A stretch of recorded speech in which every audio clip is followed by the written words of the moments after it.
ఇక కర్ణపర్వంలోకి వెళదాం. కర్ణపర్వంలో ఒక ఆశ్చర్యకరమైన ఘట్టం, కర్ణవధలో దోషము గుణము పక్కన పెడదాం, అది అలా కాసేపు పట్టి పెడదాం. అంతకంటే ముందు ఒక ఘట్టం జరిగింది. ఇవాళ ఆధునిక సమాజంలో జరిగే ఆత్మహత్యలకి పరిష్కారం భారతంలో ఉంది. అంతకుముందు అర్జునుడు ఆత్మహత్యకు ప్రయత్నం చేశాడు. 17వ రోజు యుద్ధంలో కర్ణుడు సాయంత్రం 3 గంటల ప్రయత్నంలో అర్జునుడు ఆత్మహత్య ప్రయత్నం చేశాడు. ఎక్కడ? ధర్మరాజు శిబిరంలో. మధ్యాహ్నం 2 గంటల వరకు సంశప్తకులతో పోరాటం చేసి 5,000 మందితో అలిసిపోయి అర్జునుడు వచ్చాడు. మధ్యంతర మార్తాండులాగా కర్ణుడు వెలుగొందుతున్నాడు. ఈవేళ చంపకపోతే ఇంకెప్పుడు చంపలేం అనే మాట వచ్చింది. వెంటనే కృష్ణ రథాన్ని నేరుగా కర్ణుడి దగ్గరికి పోని, ఈవేళ కర్ణుడో నేనో తేలిపోవాలన్నాడు.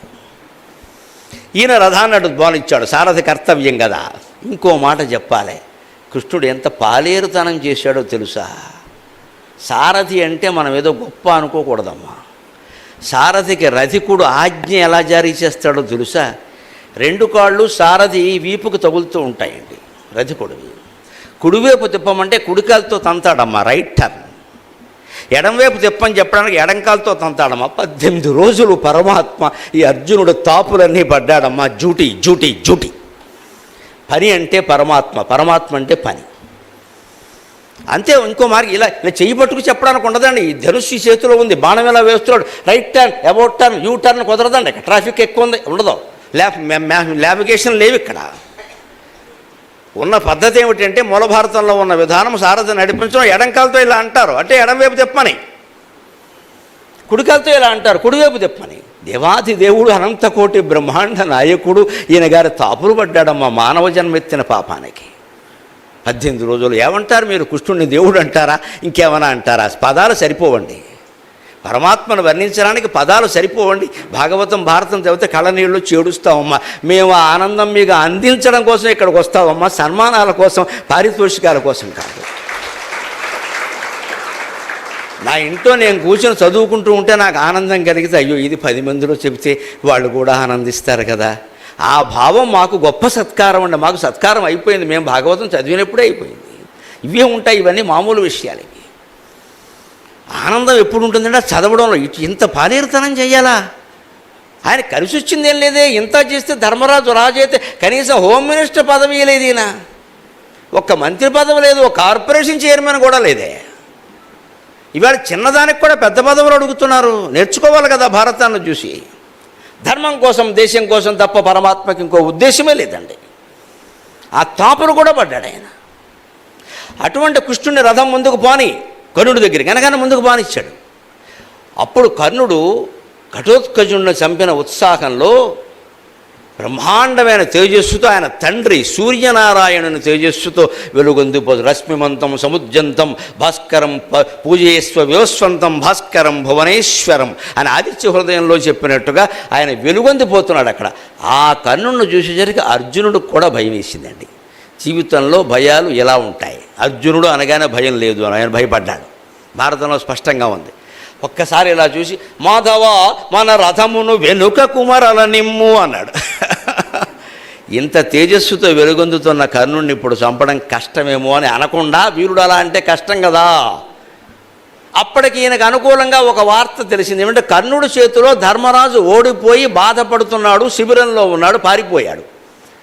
ధర్మరాజు కర్ణుడి చేతిలో ఓడిపోయాడు. ఓడిపోతే ఈయన నేల మీద పడిపోయాడు. కర్ణుడు వెంటనే ధనుస్సు కొస ధర్మరాజు బొడ్డు మీద ఏమిటి, పోరా జోదగాడి మీద పందెలాడుకున్నారు, అక్కడ నువ్వొత్తావు యుద్ధానికి పో అన్నాడంతే. ఆ మాట ధర్మరాజుని ఎంత చెలింపజేస్తుంది. ఆ మాటతో ఆయన శిబిరానికి వెళ్ళాడు. ఆ వార్త అర్జునుడికి తెలిసింది, కృష్ణుడికి తెలిసింది. అర్జునుల్లో ఉండేటువంటి నిస్తేజాన్ని గమనించాడు. ఊరికే అనక్కల కొన్ని వేల మందితో పోరాడు వచ్చాడు. మధ్యాహ్నం 3:30 వరకు ఉండదా? మళ్ళీ కర్ణుడితో యుద్ధం చేయమంటే ఎలాగా? విశ్రాంతి ఉండాలి కదా. అందుకని ఆలోచిస్తే ఈయనేమో పౌరుషానికి వెడుతూ మాధవా మన రథమును మరలనిమ్ము అంటే, అర్థమైంది నాయన, నువ్వు ఇప్పుడు వెనక్కి వెళ్ళడం అవసరం కూడా. ధర్మరాజుని కర్ణుడు బాధించాడయ్యా, ఆయన్ని కాస్త 4 మాటలతో ఓదార్చి వద్దామన్నాడు. మా అన్నగారి యొక్క జీవితం నాకు చాలా ప్రధానం, అందుకని వెనక్కి పోనేరు. అన్నగారి జీవితం ఎంత ప్రధానమో కర్ణుడు తేజస్సుకు తట్టుకోలేకపోవడం కూడా అంతే ప్రధానం. విషయం అంతే. వాస్తవం. మనకేమి ఇక్కడ మనం అర్జున ఫ్యాన్సు కాదు, కర్ణ ఫ్యాన్సు కాదు. ధర్మానికి ఒక్కడికే నేను ఫ్యాన్. ఏది జరిగిందో అది చెప్పడమే అంతే.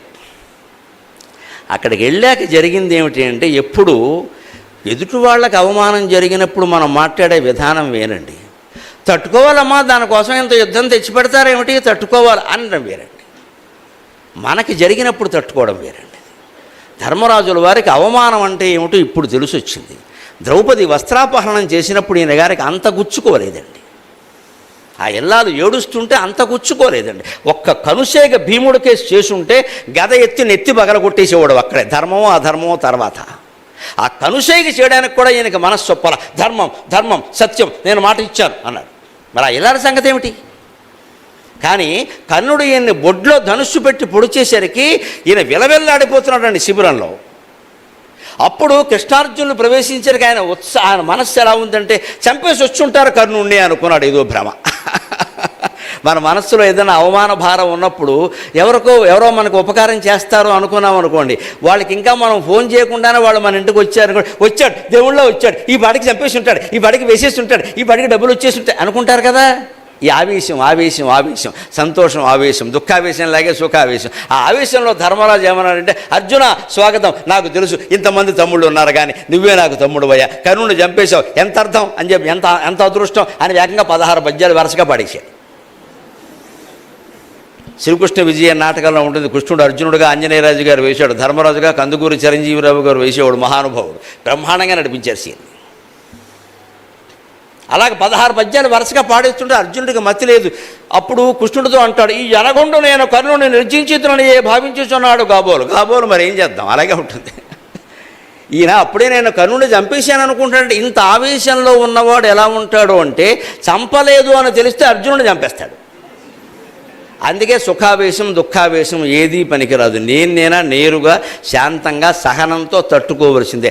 ఆనందంలో కూడా మనం రెచ్చిపోకూడదు.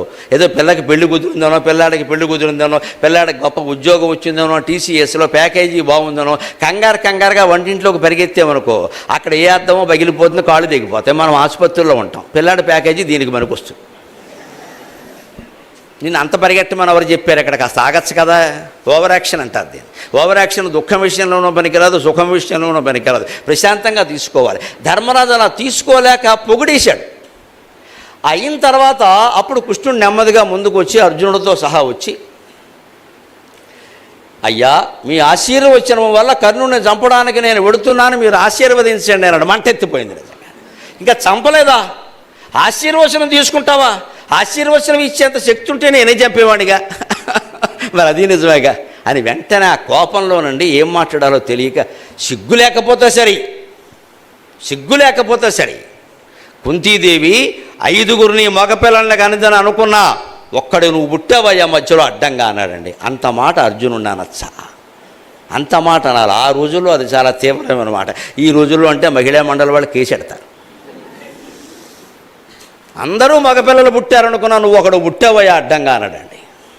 ఆ మాటకి ఎంత పౌరుషం వస్తుంది. వాడు కోపం వచ్చేసింది. అంతేగా ఆ మాట కూడా పడ్డాడు. పోన్లే ఆయన బాధలో అన్నాడు. ఇంకో మాట అన్నాడు, గాంధీవం అవతల బారాయ్, ఎందుకది పని లేక ఊరికే బేండమేళంలాగా. గాంధీవమా బేండమేళమా, కృష్ణుడికి ఆయనైనా చంపుతాడన్నాడు.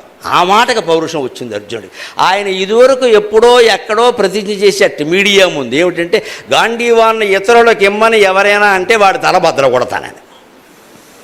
మనుషులు ఆవేశాలు ఎలా ఉంటే, కృష్ణ నన్ను గాంధీవమని ఇతరులకు ఇమ్మని చెప్పినాడు, ఇతను తల 1000 ఒక్కలేదు. నువ్వు అన్నగారి మీద యుద్ధం చేస్తావా, కర్ణుడి మీద చేయడం మానేసి. సంక్షోభం అంటే జీవితంలో ఎలా ఉంటుందండి. భారతం చదివితే క్రైసిస్ మేనేజ్మెంట్ అంతా తెలుస్తుంది. క్రైసిస్ మేనేజ్మెంట్, దారుణమైన సంక్షోభం వచ్చి పడినప్పుడు శత్రువులను చంపవలసిన వాళ్ళు వాళ్ళలో వాళ్ళే కొట్టుకుని చచ్చిపోతూ ఉంటే, దివ్యమైనటువంటి మనోవిశ్లేషణతో కృష్ణుడు ఈ సమస్యను పరిష్కారం చేశాడు. ఇప్పుడు ఈయన ఎందుకు వచ్చాడు? అన్నగారిని ఓదార్చడానికి. ఈయన మాట్లాడింది ఏమిటి? ఆయన్ని రెచ్చగొట్టాడు. ఇప్పుడు ఆయన ఏమంటున్నాడు? నేను ఈయన చంపుతాను అంటున్నాడు. నువ్వు కర్ణుడు చంపుతావా, ఈయన చంపుతావా? ఎవరినో చంపడానికి మొగుడు కత్తి తీస్తారండి. ముందు కత్తి తీయకో తప్పు అలాగా అని ప్రళం పత్తించుకుని కత్తి లాగింది అనుకోండి, నిన్ను చంపేస్తా అని పెళ్ళని చంపేస్తే. వాడిని చంపడానికి తీసావు, ఆవిడ భయపడింది, నీ చేతిలో కత్తి లాక్కుంది, నా చేతిలో కత్తి లాక్కుంటావా అని పెళ్ళని చంపేస్తే, వాడిని చంపలేదు కానీ భార్యను చంపిన కేసి జీవితాంతం పడతాడు ఇక్కడ. ఇదే ఆవేశం. ఈ ఆవేశాలకి భారతం సమాధానం చెబుతుంది. కాస్త తాడుకో మానవా, ఎందుకంత ఆవేశం, ఎందుకంత గొడవ? ఆవిడ కత్తి ఎందుకు తీసుకుంది నీ చేతిలోంచి? దుర్మార్గం అని కదా, కాస్త ఆగరాదా? ఇప్పుడు చంపేవాడిని రేపు చంపితే ఏమన్నా ప్రమాదమా, ఇదేమన్నా ఘనకార్యమా సత్కార్యమా? దుర్మార్గపు ఆలోచనలు వచ్చినప్పుడు, ఆవేశాలు వచ్చినప్పుడు మనం ఇలా శాంతంగా ఓపికగా, పేషెన్స్ అంటారే, ఆ సహనంతో ఆలోచించాలి. ఆ సహనం ధర్మరాజుకి నశించింది. సహనానికి పేరు ఉందిన మనిషి 12 అరణ్యవాసం చేశాడు, 1 ఏడాది అజ్ఞాతవాసం చేశాడు. ద్రౌపదికి అవమానం జరుగుతుంటే భీముడు చెట్టు పైకెత్తుతూ ఉంటే వలలుండెక్కడ చూచే ఉండెడన శైవ్యక్ష్మాయముల్ పుట్టవే విలసంబై ఘనశాఖలొప్పగా అనల్ప ప్రీతి సంధించుచున్ విలసత్ ప్రీతిని విలసఛాయను ఉపాశ్రిత ప్రతతికిన్ విశ్రాంతిగా వింపగా గల ఫలితంబై వరశాఖలొప్పగా అనల్ప ప్రీతి సంధించుచున్ విలసఛాయను ఉపాశ్రిత ప్రతతిని విశ్రాంతిగా వింపగా గల ఈ భోజము వంట కట్టియలకై ఖండింపగా వాడియే అని భీముడు ఒక వృక్షాన్ని పెళ్ళగిస్తూ ఉంటే కీచకుడు నెత్తి మీద వేద్దామని 2 అర్థాలు వచ్చేలా పద్యం చెప్పాడండి. ఎంత ఆశ్చర్యకరమైన విషయం. తిక్కన గారు అద్భుతమైన పద్యం రాశాడు. ఓ వలలా అన్నాడు. అంత ఆవేశంలో కూడా ధర్మరాజు ఆవేశంలో భీమా అనలేదు. అవుట్ అయిపోయాడు. భీమా ఇండోర్ గేమ్ అయిపోయింది. ఎందుకంటే దుర్యోధనుడు భటులు అక్కడే ఉన్నారు విరాటరాజు ఆస్థానంలో రహస్యంగా. వాడు వెంటనే వీడు భీమా అనగా నగో ధర్మరాజు ఆయనే మొత్తం అందరూ దొరికారంటారు. మళ్ళీ 12+1 స్కీమే. దీన్ని ధర్మరాజు ఓపికతో తట్టుకున్నాడు. ధర్మరాజు అందుకే హీరో అన్నాను నేను. ఆ ఓపిక ఎంత ఉంది అంటే వలలుండి ఎక్కడ చూచే పద్యం మొదట్లో వలలుడు అన్నాడు. భీముడు అనే మాట రాలేదు. వలలుడు పెట్టిన పేరు. భీముడు అసలు పేరు కదా. మన కోపం వచ్చినప్పుడు అసలు పేరు రావాలి కదా ఖచ్చితంగా. కృష్ణదేవరాయల సభకు పండితుడు వచ్చాట. నాకు 8 భాషలు వచ్చు. నా పరీక్ష ఏమిటంటే మీ పండితుల్లో ఎవరైనా సరే నా మాతృభాష ఏదో చెప్పాలన్నాడు. అంత బాగా వచ్చు. 8 భాషలు మాతృభాషలాగే వచ్చు వాడికి. సరే మాట్లాడమన్నారు. ఆయన చెప్పదలుచుకున్న విషయాలు 8 భాషల్లో చెప్పాడు. ఈ పండితులు ఎంత గింజుకున్నా వాడు మాతృభాష ఏమిటో అర్థం కావట్లేదు. ఎంతైనా తమిళం వాడో గుజరాతీ వాడో తెలుగు మాట్లాడితే మనకి వెంటనే తెలిసిపోతుంది వీడు తెలుగువాడు కాదని. తెలుగులో రాయలసీమ, తెలంగాణ, ఆంధ్ర ప్రాంతాల మధ్యలో కూడా భాషా మాండలికాల భేదాలు ఉన్నాయి. మనం గ్రహించేస్తాం. అక్కడ అంతా నేర్చుకున్నాడు ఆయన. చివరికి అన్నిటికీ తెనాలి రామకృష్ణుడు ఉంటాడుగా. ఒక పూట మా ఇంటికి రమ్మన్నాడు, రేపు పొద్దున్న చెప్తాన్నాడు. ఈయన మాతృభాష ఏదో నేను చెప్తాను, ఒక పూట మా ఇంటికి రండి. సరే అని వెళ్ళారు. రాత్రి ఆయన పడుకున్నాడు. మీరు పడుకున్నాడు, ఒక గదిలో పెట్టాడు. మీరు ఒక్కరూ పడుకుంది ఏమన్నా భయమా అని తెలుగులో అడిగాడు. తెలుగు ఆయనకి వచ్చుగా. ఏం భయం లేదు, నువ్వు వెళ్ళి పడుకున్నాడు. అప్పుడు కూడా 4 భాషలు మాట్లాడించాడు. పట్టుకుంది. ఏం దొరకట్లా, అన్నీ ఒకలాగే ఉన్నాయి. కన్నడం, తమిళం, మలయాళం అన్నీ మాట్లాడుతున్నాడు. ఇంగ్లీష్ ఒకటి లేదు ఇప్పుడు, అందుకే మాట్లాడలా. సరే అన్నాడు. వీడు వచ్చాక వీళ్ళకి చిన్న కొడుకున్నాడు, 8 ఏళ్ళ వాడు. వీడితో చెప్పాడు, మీరు ఊరుకోండి నాన్నగారు, నేను చూసుకుంటా అన్నాడు. రాత్రి 11ంటికి అర్ధరాత్రి వేళ ఆ కొడుకు వెళ్ళాడు. ఊంట్లో రోకల బండ ఉంది కదా, రోట్లో పచ్చడి చేసి అది పెట్టుకెళ్ళి కాలిమి కొట్టాడు. పోయాడు. అయ్య బాబోయ్ అన్నాడు. వీడు మాతృభాష తెలుగు అన్నాడు ఖచ్చితంగా. ఒక దెబ్బ కొట్టగానే సహజంగా వచ్చే మాట మాతృభాషలో వస్తుందండి. మాతృభాష అంతగా మనలో జీర్ణించిపోయిందమ్మా, మనం గ్రహించాలి. ఎన్ని భాషలు నేర్చుకున్నా మాతృభాషలే ప్రధానం, అదే ముఖ్యం. తెలుగువాడు ఎన్ని భాషలు నేర్చుకున్నా, ఎంత పండితుడైనా దెబ్బ తగిలితే అమ్మ అంటాడు కానీ ఓ మై గాడ్ అండెక్కడ. ఎంత ఇంగ్లీష్ మీడియం అయినా అంత సహజమైన భాషను మనం వదిలేస్తే అలాగా మనిషి సహజ లక్షణం గమనించడానికి కొన్ని పద్ధతులు ఉంటాయి. అందుకని ఇక్కడ ఈయన ఆవేశంలో మాట్లాడుతున్నాడు. ఆయన ఏదో అనేశాడు, ఈయన ఏదో అనేశాడు. ఏమీ గ్రహించలేని పరిస్థితి. ఈ స్థితిని కృష్ణుడు ఎంత చాకచక్యంగా పరిష్కరించాడో చూడండి. ఈయన రెచ్చిపోయాడు. ఆయన తలబద్దలు కొడతాడు. చంపవలసిన వాడిని చంపకుండా ఈయన తలబద్దలు కొట్టమేటి. ధర్మరాజు అంతకంటే నేను అంటాను, ఎందుకని ఇంకా కర్ణుని చంపకుండా ఆ పట్టుదలతోనే ఉన్నాడు ఆయన. అప్పుడు కృష్ణుడు అర్జునుడిని పక్కకి పిలిచి నువ్వు వద్దు ఆ మాట ఉపసంహరించుకో అంటే ఎలా ఉపసంహరించుకోవాలి అన్నాడు. ఓ పని చేయి. అక్కడ ఒక ఉపాయం చెప్పాడండి. పరహత్య చేస్తా అన్నావు కదా, అన్నగారిని చంపుతా అన్నావు కదా, అందుకని ఓ పని చేయి. పరనింద పరహత్యతో సమానం. నీ ఇష్టం వచ్చినట్టు తిట్టే మీద ధర్మరాజు, నీ కక్ష అంతా తీర్చేసుకో నా ఎదురుగానే. రికార్డు కూడా చేసేద్దాం. మళ్ళీ వాట్సాప్లో పంపేద్దాం 10 మందికి. వేసాయి మొత్తం బాణాలు వేసాయి. నువ్వేం అందలుచుకున్నా అన్నీ అంటే అర్జునుడు సంకోచించాడు. నేను అనేవయ్యా చెప్తున్నా, పరనంద పరహత్యతో సమానం. దయచేసి గమనించండి, ఆవేశాలకు లోను కావద్దు. ఎవరైనా హత్య చేయాలన్నంత మనకు కోపం వస్తే గదిలోకి వెళ్ళి అద్దం ముందు నుంచి పచ్చి మాటలన్నీ ఇంకా తర్వాత నేను అంటే బాగుండదు. ఇంకా ఏం తిట్టాలో అవన్నీ తిట్టేయండి. గొడవ వదిలిపోతుంది, ఆవేశం చల్లారిపోతుంది. అంతేగాని కత్తి వేసుకుని వెళ్ళిపోయి మర్డర్లు చేయొద్దు ఇక్కడ. దానివల్ల ఏం జరగదు. అవతల వాడు సుఖపడతాడు. పైగా ఇంకో రహస్యం తెలియంది ఏమిటంటే ఆవేశపరులకి వాడిని చంపేస్తే మన కక్ష తీరిందంట. లేదండి వాడు జన్మ అయిపోయింది, వాడు సుఖపడ్డాడు, మనం జైల్లోకి వెళ్ళామన్నమా, వాడు పైకి పోయాడు, మనం లోపలికి పోయాం. ఏం బాగుకున్నామండి? వాడిని చంపేయడం వల్ల వాడు పైకి పోయాడు, మనం లోపలికి పోయాం. జీవితాంతం దుఃఖపడుతున్నది మనమా కాదా? అందుకని ఆవేశం వచ్చినప్పుడు భారతం చెబుతున్న పరిష్కారం ఏమిటంటే ధర్మ సూక్ష్మం. నీకు వాడిని చంపాలని ఉంది కదా, చంపినంత పని చెయ్యి. అంటే బండబూతులు తిట్టేయి. మళ్ళీ వాడు విన్నాక ఆ బూతులు తిట్లుకు పడిపోవాలి వాడు. ఒకవేళ బండబూతులు ఎలా ఉంటాయో తెలియకపోతే ఆంధ్రప్రదేశ్లో తిరుగు బాగా తెలుస్తాయి. తిట్టేయి, అద్దం ముందు నిలబడి తిట్టేయి. నీ కక్షంతా తీరిపోతుంది. నీ మనోభావాలు, ముఖ కవళికలు అన్నీ గమనించుకో, నీ కక్షంతా తీరిపోతుంది. అవసరమైతే వాడు బొమ్మ అక్కడ పెట్టుకో, చింపేయి, ముక్కలు చేసేయి, దాన్ని కాల్చేయి, బూడిచ్చేసేయి, శుక్రాచార్యుడు తాగినట్టు తాగి ఏదో చెయ్యి, కానీ కత్తి పట్టుకుని బయటికి వెళ్ళొద్దండి చెప్పింది అది. ఆ కక్ష తీరిపోయిందండి. బయటికి అనకుండా తీర్చుకునే ప్రయత్నము చేయకుండా మనస్సులో పెట్టుకుంటేనమ్మా ప్రమాదం. బీపీ వస్తుంది, అక్కడే గుండెపోటు కూడా వస్తుంది. చాలామంది ముఖ్యంగా మహిళలకి నమస్కారం పెట్టి కోరుతున్నా, మాట్లాడవలసింది మాట్లాడేయండి, శని వదిలిపోతుంది. చాలామంది గుండెల్లో పెట్టుకుంటారు, మగాళ్ళు కూడా బయటికి చెప్పలే, గుండెపోటు వస్తుంది వెంటనే. వాళ్ళ మొహం మీద మనం మాట్లాడలేకపోతే తలుపు వేసుకుని మనమేనా గొడిగేసుకోవాలి. ఒక గంట సేపు గొడిగేసుకుంటే ఒళ్ళంతా వాచిపోయాక ఎందుకు వచ్చిన గొడవ అని ఊరుకుంటాం, చెమట పట్టేసింది. కానీ ఇది ఒక ప్రయోగం అండి, మనస్తత్వంలో ఇది కూడా ఒకటి అనేసి బయటికి తావడం లేక మళ్ళీ అక్కడ రికార్డు చేస్తే ప్రమాదాలు కాదు. ఇప్పుడు అదో గొడవ ఉంది. అదే ఫోన్లో తిట్టకండి ఎవరిని, వాళ్ళు రికార్డు చేస్తారు, అది ప్రమాదం. నిజంగా మొహం మీద తిట్టే ధైర్యమో లేదా అవసరమో ఉంటే తిట్టే, మొహమాట వల్ల సంబంధాలు ఉంటే పోతాయి, పెద్ద విషయం కాదు అక్కడ. లేదు ఆ ధైర్యం లేదు, పోనీ అవసరం లేదు, తప్పు, నిజమే, లోపలనే తిట్టాయి. మొత్తం మీద రాత్రి పడుకునే సమయానికి మనస్సు ఖాళీ అయిపోతే 100 ఏళ్ళు హాయిగా బతుకుతాం, అనుమానమిల్లా. రాత్రి పడుకునే సమయానికి మనస్సు ఖాళీ అయిపోవాలి. జిడ్డు కృష్ణమూర్తి గారు చెబుతారు, పడుకునే ముందు ఓసారి వేసేసుకో సినిమా, పొద్దున్న నుంచి జరిగినవి, తిట్టినవి, కొట్టినవి, పడినవి అన్నీ ఓ సినిమా వేసేసుకో, వదిలేయి, మొత్తం పడుకుంటున్నాయి. ఇదే తత్వం. వదిలేయాలంటే ఏదో ఒకటి జరగాలి కదా. అందుకని కృష్ణుడు చెప్పిన ఉపాయం ఏమిటంటే, మీ అన్నగారిని తిట్టేమన్నాడు. వెంటనే ఆయన పెకాడాడి తిమి నీ వలనను, భార్య నడవుల పాలు చేసి తిమి నీ వలనను, పెద్ద పద్యం ఉంది అక్కడ కృష్ణ విజయాల్లో. అందుకని నీకు అజ్ఞాతవాసం కష్టం నీ వల్లే వచ్చింది, అరణ్యవాసం కష్టం నీ వల్లే వచ్చింది. నీ పేరు ధర్మరాజు కానీ ఎప్పుడు ధర్మం పాటించే అవసరం. అప్పుడు యుధిష్ఠిరుడు అన్నారు, ఇప్పుడు పరిగెట్టావు కదా, అన్నీ అబద్ధాలే అని తిట్టాడు. ధర్మరాజు ఇలా చేతులు కట్టుకుని పడ్డాడు. ఎందుకంటే అప్పటికే అన్నదానికి బాధపడుతున్నాడు ఆయన, పడ్డాడు. ఇప్పుడు పడిన తర్వాత చూడండి మనుషులు ఓవర్ యాక్షన్ ఎలా ఉంటుందో. ఈయన గారు భగవద్గీత ఏమి అన్నాడో నాకు అర్థం కాల. 18 అధ్యాయాలు చెప్పించి కృష్ణుడిని స్టాండింగ్ పొజిషన్లో పెట్టి నిలబెట్టేసాడు తప్పితే నీకు ఒక ముక్క అర్థమైందా అన్నది నాకు అనుమానమే. తుల్య నిందాస్తుతిర్మౌని సంతుష్టో ఏనకేనచ్చి తన్ని చెప్పినవని నేను చూసి రాశాడు, 10 సార్లు ఇంపోజిషన్ రాశాడు, కానీ ఒక్కటి పాటించలేదు ఈ పెద్ద మనిషి. ఇన్ని అన్నగారిని తిట్టేసి మళ్ళీ పక్కకి వెళ్ళి, కృష్ణ నా జీవితంలో ఎప్పుడు మా అన్నయ్య నేను తిట్టదెట్లా, నేను చచ్చిపోతా. ఇది ఆత్మహత్య ప్రయత్నం. ఇది అసలు ఎందుకు అన్నావు, తలబద్దలు కొడతానని. దానికేదో నేను పరిష్కారం చెబితే తిట్టావు, ఇప్పుడు తిట్టాను కాబట్టి చచ్చిపోతానంటావు. ఏం చెయ్యాలి ఇక్కడ? కృష్ణుడు అప్పుడు అన్నాడు, ఇంతకంటే 16,000 మందితో సంసారమే చాలా తేలిక. ఈ అజ్ఞానులతో ఆవేశపరులతో గడపడం కంటే 16,000 మందితో సంసారమే చాలా తేలిక. వాళ్ళు ఎప్పుడు ఎంత ఏడిపించలేదు నన్ను.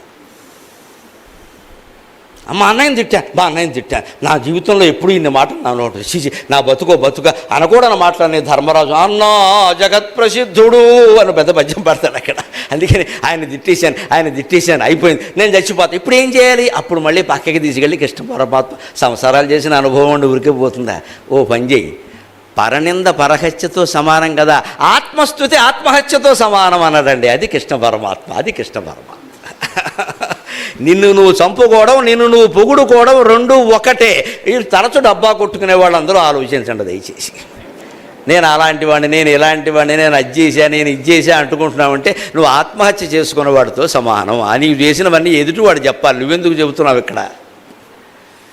ఆత్మస్తుతి ఆత్మహత్యతో సమానం, పరనింద పరహత్యతో సమానం. అందుకని అర్జున నువ్వు ఆత్మహత్య చేసుకుంటానంటున్నావు కదా, నిన్ను నువ్వు పొగుడుకో అన్నాడు. అదేమిటి అన్నాడు, బోడు చేశావు కదా అంటే పొగుడుకో అన్నాడు. అప్పుడు మళ్ళీ ఓ శేషపద్యం, ఖండౌవనమందు గెలిచి తిని నేను ద్రౌపదిని ఏకభర్తనై వరించి తిని, ఇవన్నీ చెప్పుకోన్నాడు. అయిపోయిందా, సరదా తీరిందా, కరుణుడి దగ్గరికి పోదామన్నాడు. ఇది పరమాత్మ చూపించిన పరిష్కారం, క్రైసిస్ మేనేజ్మెంట్, సంక్షోభ పరిష్కారం. సంసారాల్లో కానీ సంస్థల్లో కానీ పెద్ద వ్యక్తులు, ఇగో అహంకారాలు ఉన్న వ్యక్తుల మధ్యలో గొడవలు వచ్చినప్పుడు మధ్యలో మధ్యలో ఉండే యజమాని కానీ సారథి కానీ ఎవరైనా కృష్ణ పరమాత్మలో ఉండి లౌక్యంగా దాన్ని పరిష్కారం చేయాలి. ఇవాళ ఇప్పుడు కూడా నేను చెబుతున్న సలహా, ఆత్మహత్య చేసుకునేంత ఆత్మ న్యూనతా భావం ఎవరికైనా కలిగితే ఒక్క పని చేయండి, ఒంటరిగా కూర్చోండి. ఎవరు ఉండరుగా, ఎవరు లేనప్పుడే కలుగుతుంది. ఎదురు ఉన్నప్పుడు ఎవరికి కలగదు. ఎదురుంటే వాడిని పొడి చేస్తాం, మనం ఎందుకు చంపుకుంటాం? ఒక్కడికే కలుగుతుంది. ఆత్మహత్య నుంచి తప్పించాలంటే ఒక ఉపాయం ఏమిటంటే, ఆ వ్యక్తిలో ఆ డిప్రెషన్ వస్తుంది చూడండి, ఆ నీరసం నిస్తేజం వస్తున్నప్పుడు అమ్మాయి అయినా అబ్బాయి అయినా మనం గమనించి 24 గంటలు మనం వాళ్ళతో గడిపితే చాలండి, ఆత్మహత్యలు చేసుకోరండి. మనం అది గమనించకపోవడం ఒకటి, గమనించి కూడా నిర్లక్ష్యం ఒకటి, ఎలా జరగాల్సి ఉంటే అలా జరుగుతుందనే మెట్ట వేదాంతం ఒకటి, వదిలేస్తాం. వాళ్ళని ఒంటరిగా గదిలో వదలడం చాలా ప్రమాదం అండి. పైగా ఈనాటి యువతరం చాలా నర్మగర్భంగా ఉంటారు, బయటికి చెప్పడం లేదు వాళ్ళ విషయాలని, బయటికి చెప్పడం లేదు విషయాలని. తెల్లారేసరికే వార్త తెలుస్తుంది. అందుకని ఓ కంట గమనిస్తూ ఆ దృష్టితో ఉన్నారు అంటే మనం వాళ్ళకి వేరే కాలక్షేపం ఏర్పాటు చేసి, ఓ సినిమాకి తీసుకెళ్ళి, ఓ మేనత్త గారింటికి తీసుకెళ్ళి, ఏదో ఇలాంటి ప్రవచనాలకు తీసుకొచ్చి కాసేపు కూర్చోబెట్టి మొత్తం మీద వాళ్ళతో గడిపితే 24 గంటల్లో వాళ్ళ ఆలోచన మానేసుకుంటారు. ఆ అరగంట వాళ్ళతో గడపకపోవడం వల్ల ఏం జరిగినా జరగదు. సహజంగా ఆవేశపడిపోతారు. వెంటనే సీలింగ్ ఫ్యాన్ కనపడుతుంది, సీలింగ్ ఫ్యానాయ విద్మహే చున్నీ కంఠాయ ధీమహి తన్నో మృత్యు ప్రచోదయాత్, అయిపోయినట్టే లెక్క. సీలింగ్ ఫ్యాన్కి ఇది బారేస్తారు, పోతారంతే. ఆ గంట వాళ్ళని కాపాడుకోగలిగితే పర్వాలేదు, అది గమనించగలగాలి. అది కూడా ఆత్మహత్య ఆలోచన వచ్చే వాళ్ళ కోసం సలహా ఇస్తున్న ఈ మాటలు ప్రపంచం అంతా వ్యాపిస్తాయి. కాబట్టి మీలో మీరే ఉండవలసి వస్తే వీలైతే నలుగురితో గడపండి, వీలు లేదు ఒక్కళ్ళే ఉన్నారు, మంచిది, తలుపేసుకోండి, అద్దం దగ్గర కూర్చోండి, ఇందాక పరనంద చేసినట్టుగా ఆత్మస్తుతి చేసుకోండి. మీరు ఇదివరకు సాధించినవి, నేను 3వ తరగతిలో ఫస్ట్ ర్యాంక్ వచ్చా, నేను ఎందుకు ఆత్మహత్య చేసుకోవాలి? నేను మా నాన్నకే అమ్మకే ఎంతో సేవ చేశాను, మా అమ్మ ఎప్పుడూ నన్నే మెచ్చుకునేది, నేను ఎందుకు ఆత్మహత్య చేసుకోవాలి? ఇలాగ తనను తాను స్తుతించుకుంటే అతను ఆత్మహత్య నుంచి బయటపడతాడమ్మా ఖచ్చితంగా. ఇది సైకాలజిస్టులు చెబుతున్న సలహా కూడా. పాజిటివ్గా ఆలోచించంటే ఇదే.